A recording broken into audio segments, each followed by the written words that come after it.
Long before satellites tracked every movement and drones watched every battlefield, victory often depended on one simple question.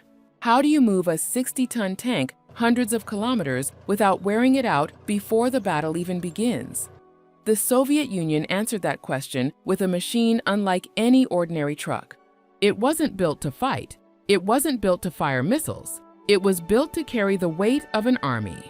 This was the MAZ-537, one of the most powerful military transporters ever created.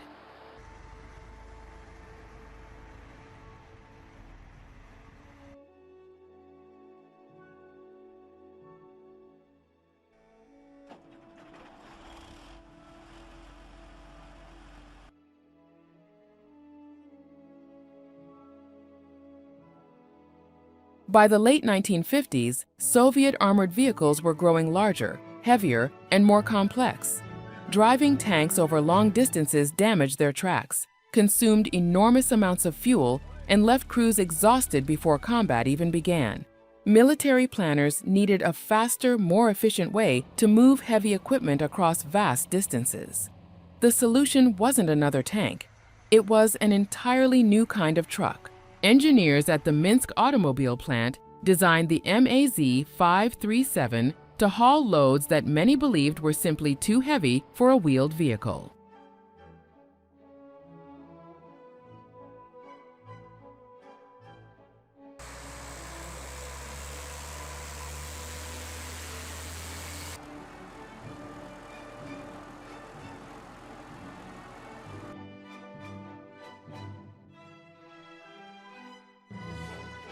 At first glance, the MAZ-537 looked enormous, but its true strength was hidden behind the cab.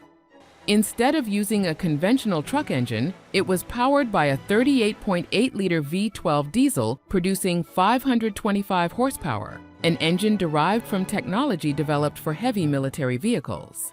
Power was sent to all 8 wheels, allowing the truck to cross mud, snow, steep slopes, and rough terrain while pulling trailers weighing up to 65 tons.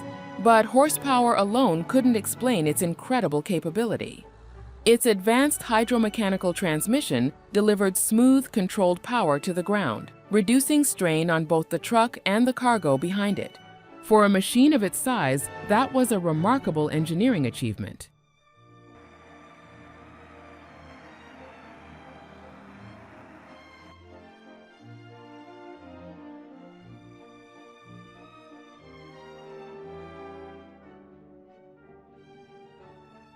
The MAZ-537 rarely appeared in combat footage, yet it was present behind countless military operations.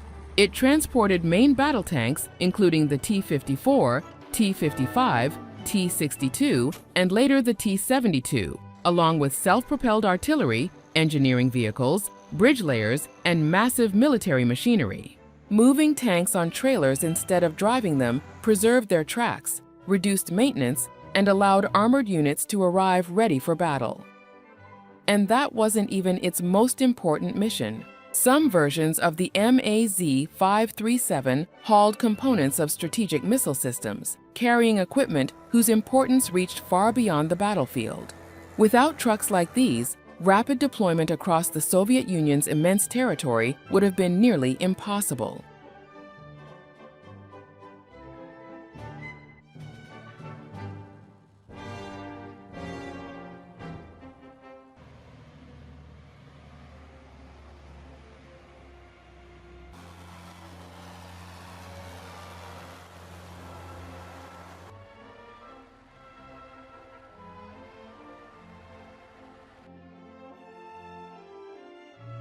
Its incredible strength soon found uses beyond the armed forces.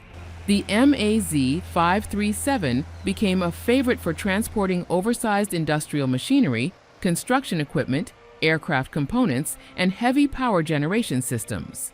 Some variants were equipped with powerful hydraulic winches capable of recovering disabled vehicles from deep mud or difficult terrain. Others spent decades hauling extraordinary loads long after their military service had ended. Its toughest jobs often happened where there were no roads at all. Whether crossing frozen ground, remote forests, or unfinished construction sites, the MAZ 537 earned a reputation for going where few other heavy vehicles could.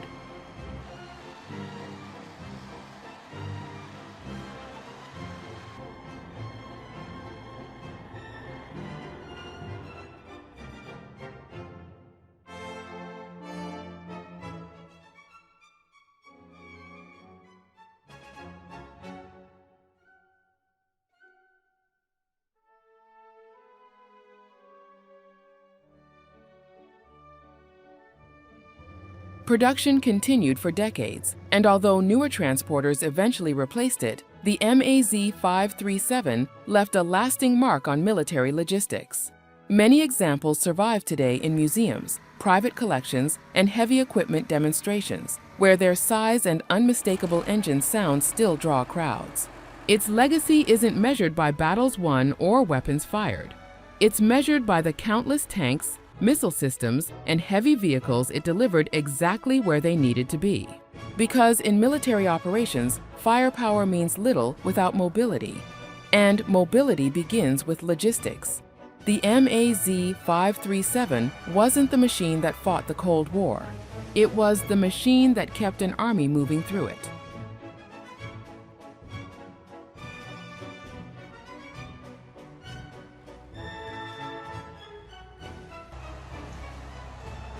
If you enjoyed discovering one of the greatest heavy transporters ever built, don't forget to subscribe for more stories about the engineering giants that shaped military history.